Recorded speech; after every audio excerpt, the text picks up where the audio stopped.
Welcome to the Tech Egg. Don't get scrambled. Enjoy the video. You start by preparing the base, import references, and set your scene scale so brushes behave predictably. Once done, configure canvas resolution and sampling to avoid aliasing. Install or enable your brush engine plugin and pair a calibrated tablet or stylus to capture pressure and tilt. Make sure to create a lightweight base mesh or stroke layer to test on.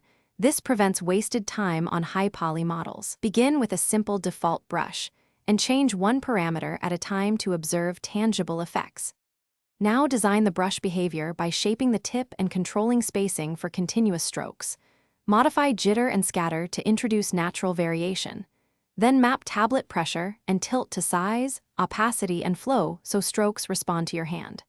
Once mapped, layer a texture mask or noise to add grain and edge breakup. This gives a painted look at different zooms. Test across speed ranges and angles, and iterate. Small changes to flow or spacing dramatically alter stroke cohesion and painterly quality. Finish by refining parameters and baking the brush as a preset you can export. Optimize for real-time use. Reduce sample rates, use proxy meshes, or limit dynamic effects that cost performance.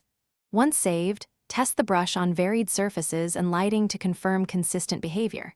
If strokes look wrong, check pressure mapping and input lag first, reset tablet drivers, or recreate the mapping profile. Finally, document key settings so you can restore or tweak the brush quickly in future sessions. Thanks for watching. Consider subscribing if I helped unscramble your problems.